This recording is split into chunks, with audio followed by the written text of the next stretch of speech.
Have you ever noticed how certain people crumble the moment you stop feeding their ego? It's almost like silence becomes their worst nightmare.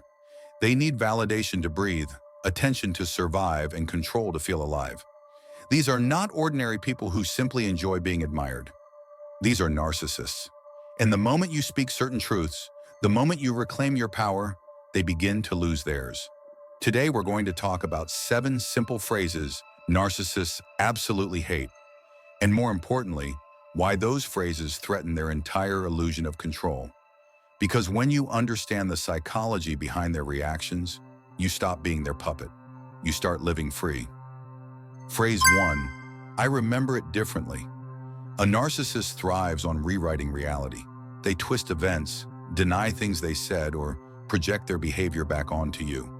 It's called gaslighting, a subtle but powerful form of psychological manipulation meant to make you doubt your memory, your emotions, and eventually your sanity. When you calmly say, I remember it differently, you're doing something incredibly powerful. You're refusing to surrender your version of reality. You're not attacking. You're not defending. You're simply grounding yourself in truth. They'll hate this because it blocks their favorite tactic. A narcissist wants you confused and reactive. But this phrase communicates calm certainty, something they can't penetrate. You're saying, I'm not playing the game. And here's the key. When you say it gently. No anger, no justification, just certainty. Because the narcissist feeds on emotional energy.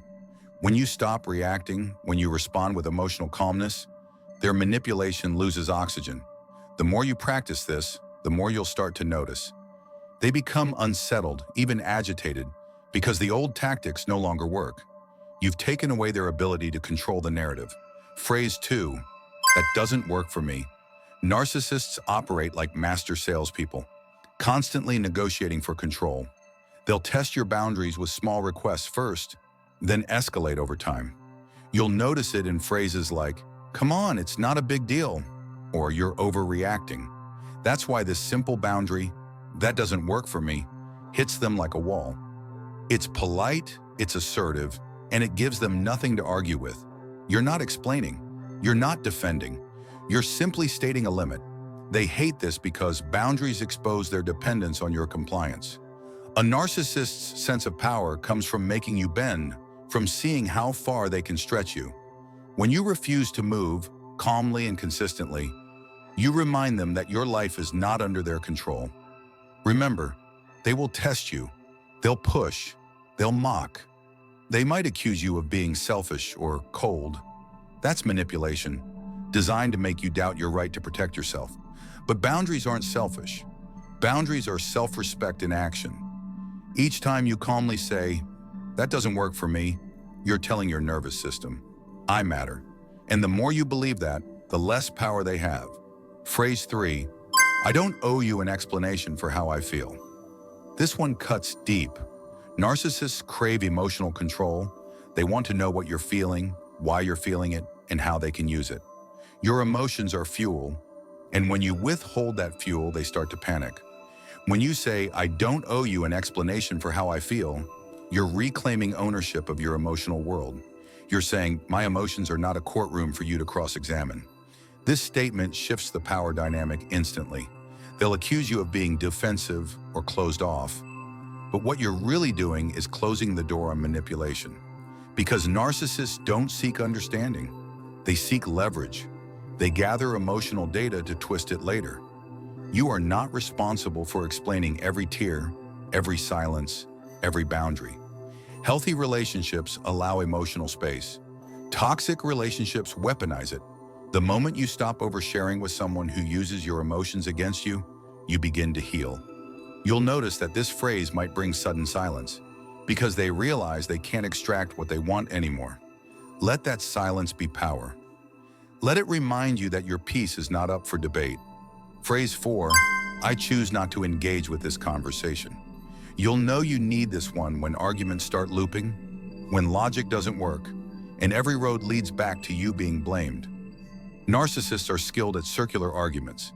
They pull you into endless debates designed not to resolve, but to exhaust.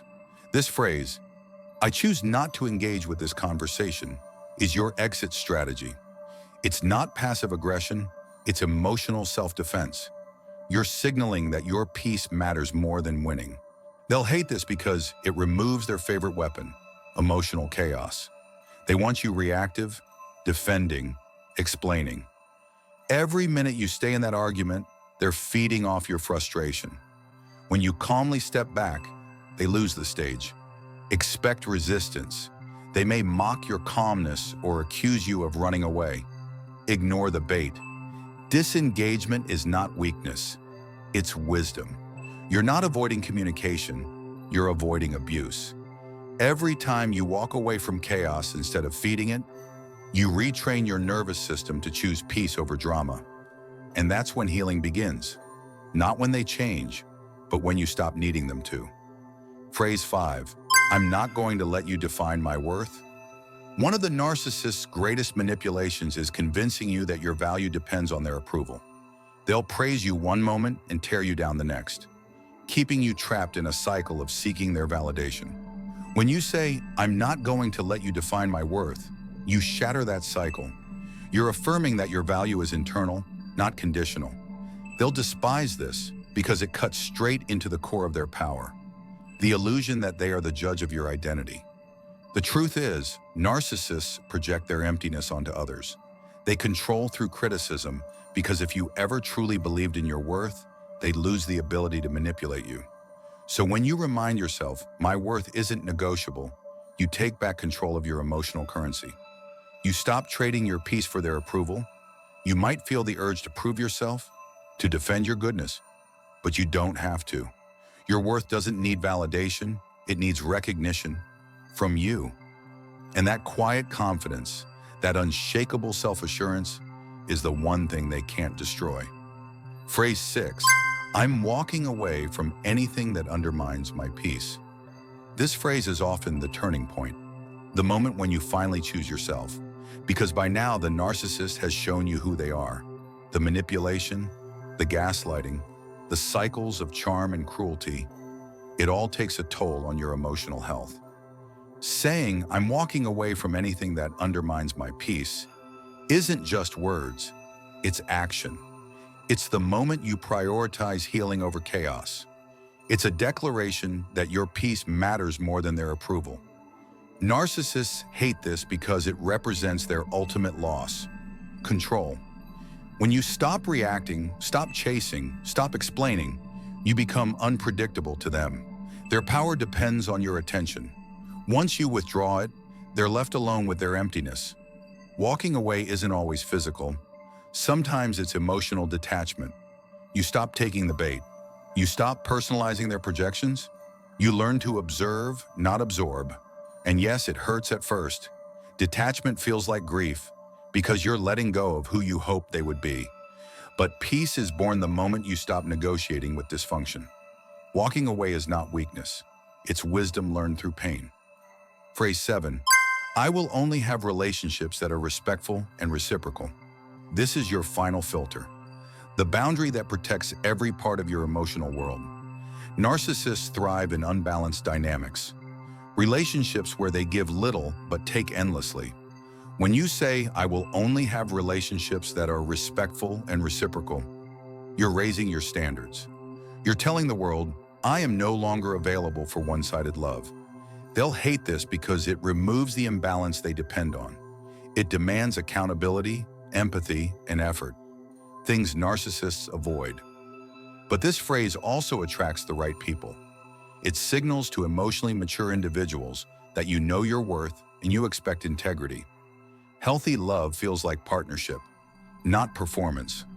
Reciprocity means mutual respect, shared responsibility, and emotional safety. The narcissist can't survive there, but you can thrive there. And when you truly embody this phrase, not just say it, but live it, you'll notice a profound shift. The people who only wanted to use you will quietly disappear. The people who value you will step closer. That's how self-respect reshapes your reality. Closing message. Each of these phrases is more than just a sentence. It's a declaration of emotional independence. Narcissists hate them not because of the words themselves, but because of what they represent. awareness, boundaries, and freedom. When you use them, you're not trying to win against the narcissist. You're trying to win yourself back. You're rewiring your responses from survival to strength. You're teaching your nervous system that safety isn't found in pleasing others. It's found in protecting yourself. Remember, the goal isn't to change the narcissist. It's to change how much power they have over your peace. Because when you stop explaining, defending, and justifying, you start living.